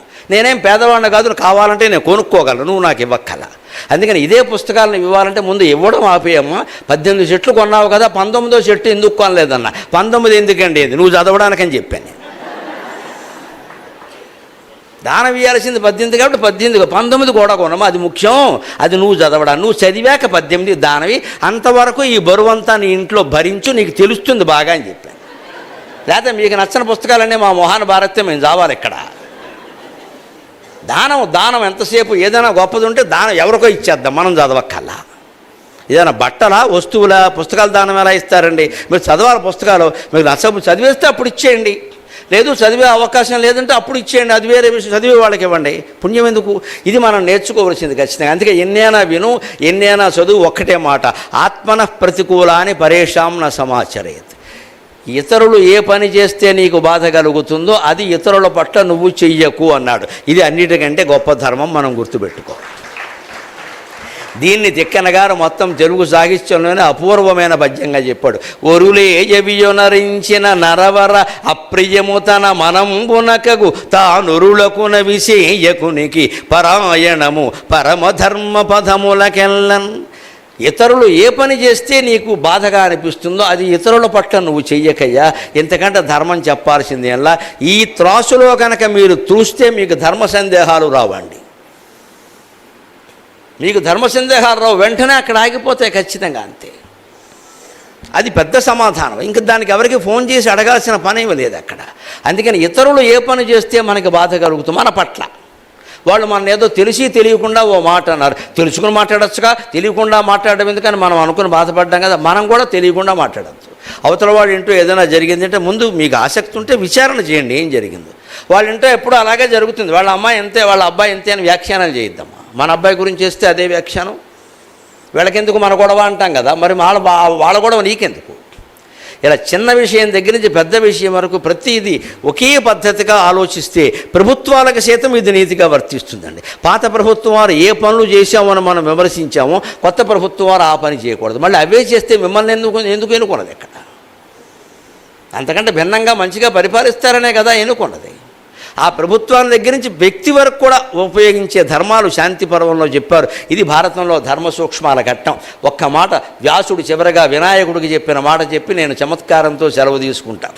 1700 శ్లోకాలు కూర్చుని తొడ మీద తాటాకులు పెట్టుకుని గంటం పెట్టుకుని రాశాడు పాపం గణపతి. అసలే స్థూలకాయం ఆయనకి, కూర్చోవడం కూడా కష్టం. ఈ టేబుల్స్ కుర్చీలు లేవు, కూర్చొని రాసి ఆయన అన్నట్ట, ఏమిటో తాత మీ పెద్దవాళ్ళతో పెట్టుకుంటే ఇదే ఈ మొత్తం అన్నదమ్ముల గొడవ కోసం ఆడాళ్ళ వస్త్రాపహరణం కోసం 1,00,000 శ్లోకాలు చెప్పాలా అన్నట్టు. ఇంత చేస్తే ఇదే కదయ్యా ఎన్నాళ్ళు చెప్పినా, దీనికోసం 1,00,000 శ్లోకాలు ఎందుకయ్యా అంటే అప్పుడు చెప్పాడు, నేను ఈ 1,00,000 శ్లోకాల మధ్యలో 3 గ్రంథాలు పెట్టాను వినాయక, నువ్వు గమనించవా? 3 రత్నాలు అన్నాడు. ఆ 3 రత్నాలే భగవద్గీత భీష్మ పర్వంలో, ఆనుశాసనిక పర్వంలో విష్ణు సహస్రం, ఉద్యోగ పర్వంలో సనత్సుజాతీయం. సనత్సుజాతుడు ధృతరాష్ట్రుడికి చెప్పింది. ఈ 3 రత్నాలు, ఈ 3ంటిని ఇందులో పెట్టాను అన్నాడు. వీటి మధ్యలో తారతమ్యం ఏమిటంటే భగవద్గీత భగవంతుడు భక్తుడికి చెప్పాడు, విష్ణు సహస్రం భక్తుడే భగవంతుడికి చెప్పాడు. తేడా అది. భీష్ముడు భక్తుడు, కృష్ణుడు భగవంతుడు ఎదురుగా కూర్చుని విన్నాడు. అందుకని భగవద్గీత భగవంతుడు భక్తుడికి చెప్పాడు, విష్ణు సహస్రం భక్తుడే భగవంతుడికి చెప్పాడు. వెరసి భక్తుడు భగవంతుడు తేడా లేదు. జీవో దేవ సనాతనః, అదే అద్వైతం, అదే భారతంలో ధర్మసూక్ష్మం. ఎవరికి చెప్పారు, ఎక్కడ చెప్పారు, ఎంతసేపు చెప్పారు, ఏ వేషంలో ఉండి చెప్పారు, ఈ టెక్నికల్ పాయింట్స్కి ఎప్పుడూ విలువ ఇవ్వకండి దయచేసి. ఇవి సాంకేతిక విషయాలు. చెప్పిన విషయానికి ప్రాధాన్యం ఇవ్వాలి అక్కడ, అది మనం ఆచరించడానికి ప్రాధాన్యం ఇవ్వాలి. అందుకని ఇక్కడ వినాయకుడు కూడా ముగిస్తూ 1,00,000 శ్లోకాలు ఎందుకయ్యా అంటే, నీకు తెలియదయ్యా, ఆ త్రిరత్నాలతో పాటు ఒక్క మాట చెబుతా, కలియుగం అయ్యా రాబోయేది, అంత చెబితే కానీ వినరయ్యా. 3 రోజులు ప్రవచనం అయ్యాక కార్యకర్తలు ఏమంటారంటే 10 రోజులైనా పెట్టించాలి, 3 రోజులు ఏమో సరిపోతుంది అంటారు. అందుకని ఆ ప్రశ్న తీరదయా ఎంత చెప్పినా, అందుకని చెప్పాలి, అవకాశం ఉన్నంత వరకు చెప్పాలి. అందుకని చెప్పానంటే వినాయకుడు సరదాకు ఓ మాట, లేదయ్యా బాబు మీ కవులందరికీ ఒక వ్యాధి ఉంది పండితులకేను, అద్దం ముందు నిలబడిన ఆడదానికి మైకి ముందు నిలబడిన వక్తకి ఒళ్ళు తెలియదండి ఖచ్చితంగా. అలా అవకాశం అలా మాట్లాడుతూనే ఉంటారు, నీరసం వచ్చి పడిపోయే వరకు. అద్దం ముందు నిలబడినా అంతే కదా, అలా అటు తిప్పి ఇటు తిప్పి షోకు తెమలదు, ఇంకా 3 గంటలైనా తెమలదు. అందుకని అంతేనయ్యా, అందుకని మీరు ఎలాగే చెబుతారులే అంటే, లేదు నీకేం కావాలో చెప్పంటే మొత్తం భారత సారాంశం ఒక శ్లోకంలో చెప్పగలవా అని అడిగాడండి వినాయకుడు. అప్పుడు వ్యాసుడు దాన్ని కూడా సవాలుగా తీసుకుని, వినాయక అంత అవసరం లేదయ్యా, సగం శ్లోకంలో చెబుతానయ్యా, అర్ధ శ్లోకంలో చెబుతా, పూర్ణ శ్లోకం కూడా అక్కడ చేసేవాడు ఉంటే చాలయ్యా. శ్లోకార్థేన ప్రవక్ష్యామి యదుక్తం గ్రంథకోటిభిః, శ్లోకార్థేన ప్రవక్ష్యామి యదుక్తం గ్రంథకోటిభిః, పరోపకారః పుణ్యాయ పాపాయ పరపీడనం అని ముగించారు. శ్లోకం అంటే 32 అక్షరాలు ఉంటుంది, 4 పాదాలు ఉంటుంది. మొదటి 2 పాదాల్లో ఏం చెప్పాడు? శ్లోకార్థేన ప్రవక్ష్యామి, సగం శ్లోకంలోనే చెబుతున్నా అన్నాడు, ఏం చెప్పలా. యదుక్తం గ్రంథకోటిభిః, కోటి గ్రంథాలు ఏం చెబుతున్నాయో అది చెబుతున్నాను అన్నాడు, ఏం చెప్పలా. అందుకే సగం శ్లోకమే కదా, సగం శ్లోకం వాడుకున్నాడు. పరోపకార పుణ్యాయ పాపాయ పరపీడనం, ఇతరులకు ఉపకారం చేయడం పుణ్యం, అపకారం చేయడం పాపం. దీనికోసమేనయ్యా భారతమేనా, ఎన్ని రోజుల ప్రవచనమేనా అన్నారు. స్వస్తి ప్రజాభ్యః పరిపాలయంతాం, స్వస్తి ప్రజాభ్యః పరిపాలయంతాం న్యాయ్యేన మార్గేణ మహీం మహీషాః, గోబ్రాహ్మణేభ్యः శుభమస్తు నిత్యం, లోకాः సమస్తాः సుఖినో భవంతు, లోకాः సమస్తాः సుఖినో భవంతు, లోకాः సమస్తాः సుఖినో భవంతు.